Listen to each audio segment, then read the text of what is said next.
Olá pessoal, eu sou o professor Hamilton e nessa aula a gente vai continuar nosso voo pela história do pensamento evolutivo e que vai terminar, vai culminar nas figuras do Darwin e do Wallace. Começando pelo Charles Darwin, a figura mais famosa e mais importante, claro, do pensamento evolutivo. Aqui a gente tem uma foto do jovem Darwin. Ele sempre mostrou um pendor muito forte, para ser um naturalista. Ele sempre mostrou muito fascínio, muita curiosidade pelo mundo natural. Era um colecionador nato, colecionava besouros e vários outros bichos. E, no entanto, entrou na universidade para estudar, para ser um clérigo, ou seja, para ser um religioso. Foi quando ele tomou contato com as obras dos teólogos naturais, que a gente estudou na aula passada, mas era claramente um naturalista nato. Tanto que foi convidado, depois de algum tempo, para fazer parte, como naturalista, de um navio, de uma expedição, de um navio inglês, uma expedição cartográfica que tinha como objetivo fazer um mapeamento da costa da América do Sul. E ele embarcou nessa viagem que mudou a concepção que ele tinha sobre as espécies e sobre o mundo vivo. O Darwin passou quase 5 anos nesse navio, essa expedição durou quase 5 anos. E ao longo dessa viagem o Darwin pôde coletar, pôde observar, pôde estudar muito sobre temas da geologia, zoologia, da botânica. Enfim, ele coletou muitos dados e foi a partir dessa viagem que o pensamento dele começou a se modificar. E a partir dessa viagem é que ele concebeu a teoria que ficou conhecida como a teoria de evolução darwiniana, por seleção natural. A gente pode ler sobre essa viagem no diário que foi publicado, a viagem do Beagle, que era o nome do navio. Uma viagem muito famosa, tem muito documentário sobre isso, vocês vão encontrar na internet se vocês procurarem. Eu queria comentar com vocês um trechinho da autobiografia, eu queria ler um trechinho da autobiografia do Darwin, em que ele conta o que aconteceu quando ele voltou do Beagle, quando ele voltou para a Inglaterra, para vocês terem um gostinho do que como é que o próprio Darwin via a pesquisa científica dele. Vejam só, após meu retorno à Inglaterra, pareceu-me que se fosse colecionando todos os dados que se relacionassem de algum modo com a variação dos animais e das plantas domésticas encontradas na natureza, talvez fosse possível esclarecer um pouco esse assunto, ou seja, a biodiversidade que ele tinha observado ao longo da viagem dele. Meu primeiro caderno de apontamentos foi iniciado em julho de 1837. Fui compilando dados por atacado, mais especialmente com respeito às produções domésticas, através de questionários impressos, conversas com criadores e jardineiros habilidosos e leituras extensas. Quando vejo a lista dos livros que li e resumi, inclusive séries inteiras de periódicos e atas, fico surpreso com a minha industriosidade. Logo percebi que a seleção era a pedra angular do sucesso do homem na produção de raças úteis de animais e plantas. Mas, durante algum tempo, a maneira como seria possível aplicar a seleção aos organismos que vivem em estado natural continuou a ser um mistério para mim. Ou seja, isso mostra um outro ponto importante. Além da viagem do Beagle, o Darwin tinha plena consciência de que o processo de seleção artificial que ele descreve aqui, ou seja, ele está investigando fazendeiros e criadores de animais e de plantas, que acabam selecionando raças e variedades que interessam tanto para a agricultura quanto para a pecuária, para a criação. E foi essa uma das inspirações para ele criar a ideia de seleção natural, que veio em seguida. Eu vou continuar o texto para a gente terminar. Em outubro de 1838, isto é, 15 meses depois de haver iniciado minha investigação sistemática, sucedeu-me de ler, para me distrair, o texto de Malthus sobre população. Thomas Malthus, ele está se referindo, um economista. Estando bem preparado para apreciar a luta pela vida que se dá por toda parte, em decorrência da observação prolongada e contínua dos hábitos dos animais e das plantas, ocorreu-me prontamente que, naquelas circunstâncias, as variações favoráveis tenderiam a ser preservadas e as desfavoráveis a ser destruídas. O resultado disso seria a formação de novas espécies. Desse modo, portanto, eu finalmente havia conseguido uma teoria com que trabalhar. Mas estava tão ansioso por evitar os preconceitos que decidi, durante algum tempo, não redigir nenhum esboço dela, por mais sucinto que fosse. E em junho de 1848, concedi-me pela primeira vez a satisfação de escrever a lápis um resumo da minha própria teoria, com 35 páginas. Este foi ampliado durante o verão de 1844 para um resumo de 230 páginas que eu havia passado a limpo e que possuo até hoje. Ou seja, o Darwin está dizendo aqui que a partir das leituras do Malthus, né, e das ideias, dos dados que ele coletou no Beagle, das entrevistas e dos dados que ele levantou junto aos criadores e jardineiros, enfim, que lidavam com a seleção artificial, e depois a leitura dele do Malthus, que passava essa ideia da luta pela existência, ou seja, a ideia de que você tem um crescimento populacional que não é acompanhado pelo crescimento dos recursos, você tem uma luta pela existência, e foi a partir daí que ele conseguiu conceber a ideia de seleção natural. Né? Uma ideia absolutamente revolucionária, assim como era a ideia de que os organismos evoluem naquela época, e que por ser revolucionária ele sabia também que ia encontrar uma resistência ferrenha no meio científico, o que o levou a adiar a publicação, né, a exposição pública das suas teorias durante muito tempo, durante mais de 20 anos. Ele guardou essa teoria para si próprio e para os amigos mais íntimos. Né? Ele sabia que ia ser uma teoria muito atacada. Né?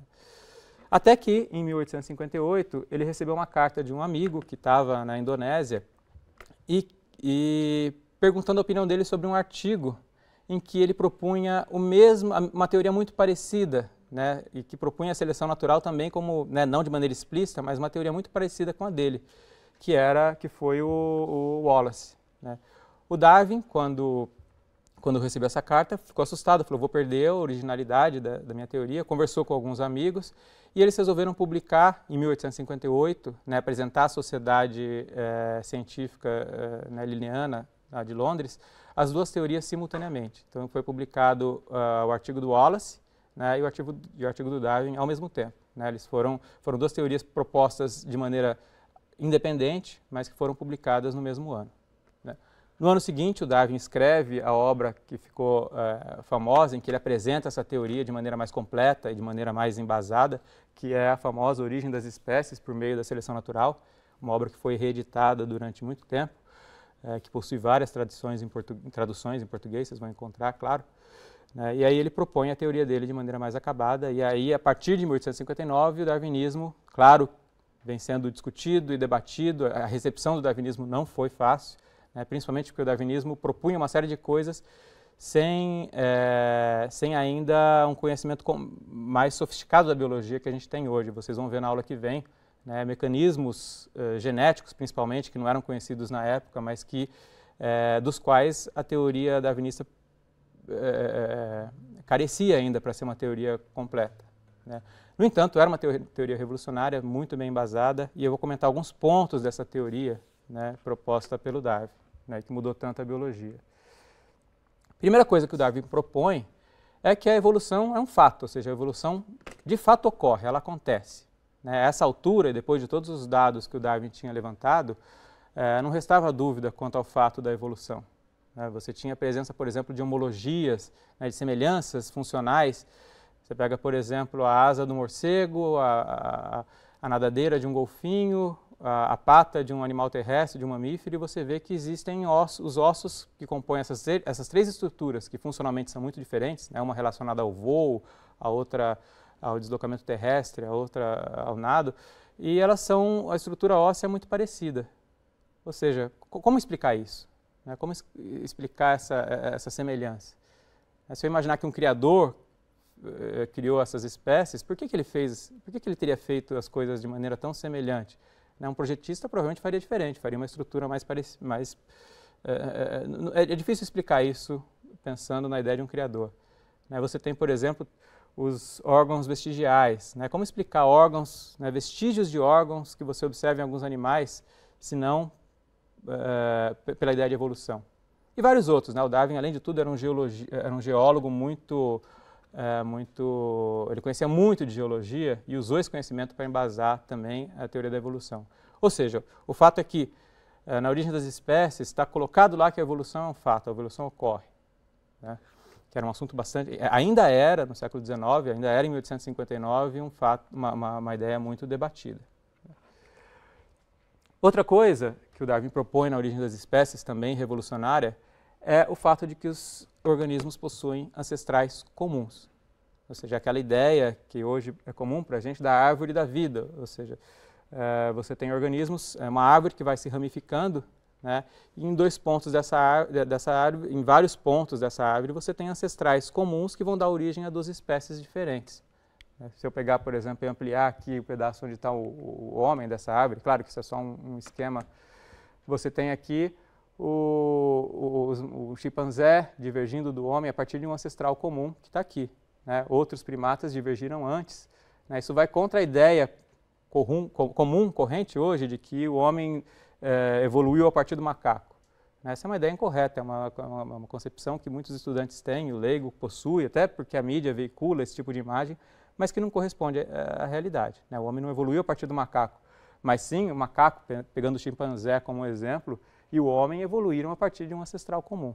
Essa é uma das ideias evolucionárias que está presente ali na origem das espécies.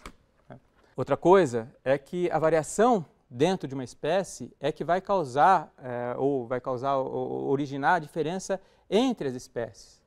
Vocês lembram que em Lamarck você tinha uma espécie se desenvolvendo a partir da mais simples, né, os organismos se desenvolvendo, se transformando, né, uma visão transformista em que o organismo, a partir de uma estrutura mais simples, né, uma espécie vai se tornando cada vez mais complexa. Algo parecido com isso aqui, né. Na visão darwinista, que você tem uma população que apresenta variabilidade, né, variação entre os seus indivíduos, e essa população vai se diferenciando por um mecanismo que a gente vai ver daqui a pouco. Até que a diferença entre duas populações pode se tornar tão grande, eu tenho aí duas espécies diferentes. O mecanismo pelo qual isso ocorre, o Darwin vai propor, né, é um mecanismo de seleção natural. É um mecanismo importante, eu quero comentar um pouquinho, vocês vão ver na próxima aula as bases genéticas por trás desse mecanismo, mas de um ponto de vista fenomenológico, a gente pode tentar simplificar ele da seguinte maneira. Imagina, por exemplo, uma população de besouros aqui, né, que você tem lá indivíduos da cor verde e indivíduos da cor castanha. Né, eles estão lá, uma variação, claro, causada, hoje a gente sabe, pelos seus genes, né, esse fenótipo, claro que corresponde a um genótipo diferenciado entre esses indivíduos, mas o fato é que a gente supõe que essa população, num determinado momento, esse ambiente é invadido por um pássaro que tem uma predileção especial por besouros verdes. Ele gosta de besouros verdes. Ele só vai comer besouros verdes, ou principalmente besouros verdes. O que a gente supõe que vai acontecer ao longo do tempo? Né? A população de besouros verdes vai diminuir, né? E a população de besouros castanhos vai aumentar. Por que isso? Eles estão se transformando? Não, eles não estão se transformando. O que está acontecendo é que os besouros castanhos eles têm mais sucesso, eles têm mais probabilidade de sobreviverem, né, e mais probabilidade de se reproduzirem. Consequentemente, ao longo das gerações, ao longo do tempo, a gente começa a observar uma mudança no padrão fenotípico, né, dessa população.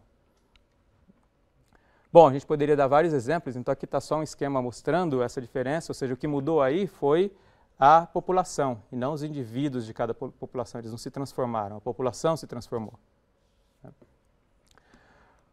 Bom, a gente pode olhar isso em outros exemplos, aqui é um exemplo mostrando a mesma coisa, uma população que tem indivíduos, por exemplo, mais resistentes ou menos resistentes a algum fator ambiental. Os mais resistentes a esse fator eventualmente vão ser selecionados, a probabilidade deles sobreviverem é muito maior do que os menos resistentes, de maneira que após esse processo de seleção, ao longo das gerações, aquela população que antes era desse jeito vai acabar desse jeito. Tudo bem? Claro que esse é uma simplificação, mas para entender a ideia básica do que é esse mecanismo que o Darwin propõe para a transformação ao longo das gerações, né, para a evolução.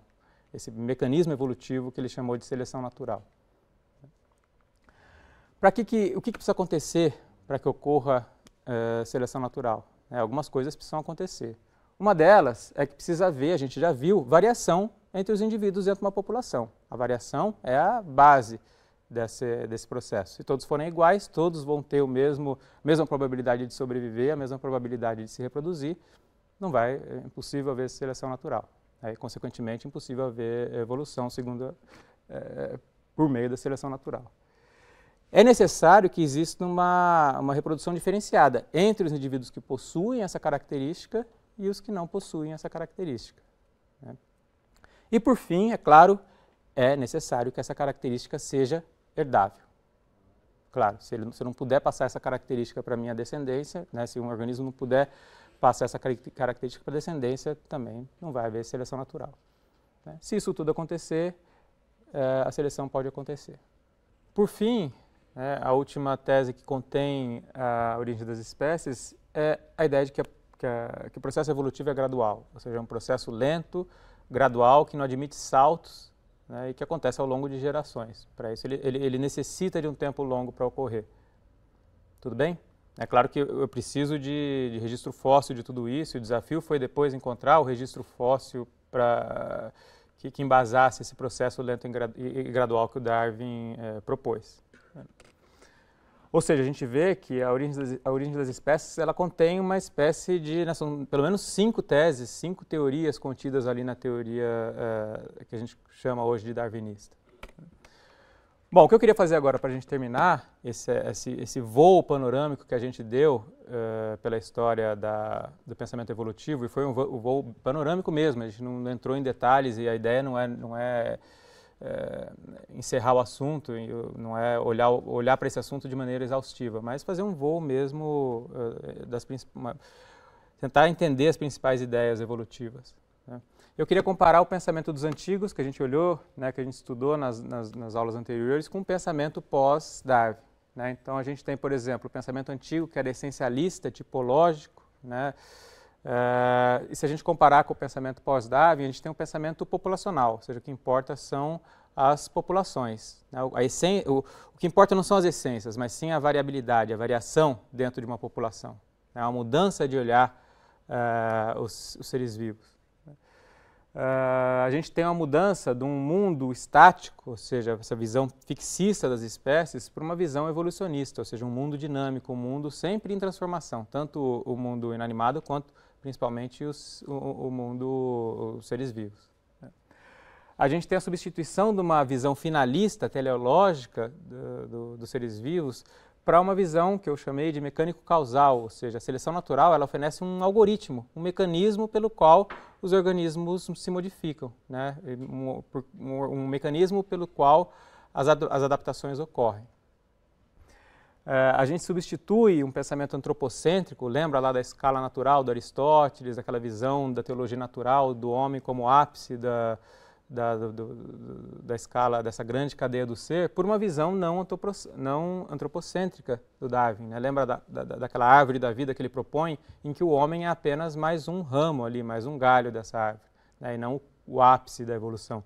Na verdade, a ideia de que a evolução tem um sentido, o que caminha no sentido de aumentar a complexidade, o que caminha no sentido do progresso, é uma ideia bastante estranha, né, para a teoria moderna, para a biologia moderna. E, finalmente, a ausência da criação. Esse é um ponto bastante polêmico da teoria darwinista até hoje, não entre os cientistas, é claro, não entre os biólogos, mas principalmente entre pessoas de orientação religiosa, ou seja, imaginar um universo em evolução, né, um mundo em transformação, mas que não foi criado, né, que não tem um criador por trás. Esse foi um ponto polêmico, um ponto que o Darwin percebeu bem, ele sabia disso, né, e por isso hesitou tanto em publicar as suas ideias. Né. Tudo bem, pessoal, para terminar eu queria só sugerir uma bibliografia, né, boa parte do que a gente viu ao longo dessas 3 aulas eu tirei de alguns livros, né, muito conhecido do Ernest Mayr, um livro bastante exaustivo do assunto, bastante abrangente, né, mais de 1000 páginas, que descreve essa história com muito detalhe. Uma outra obra que vocês podem consultar é um livro escrito pelo Diogo Meyer, lá do Instituto de Biociências da USP, pelo professor Charbel El-Hani, da Universidade Federal da Bahia, muito mais sintético, né, muito mais didático, mas também é uma boa fonte de consulta para quem quiser entender melhor o que é a evolução.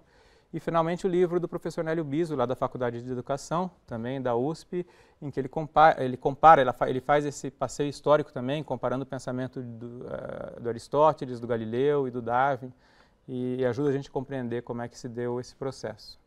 Tudo bem? Espero que vocês tenham gostado dessas 3 aulas e obrigado.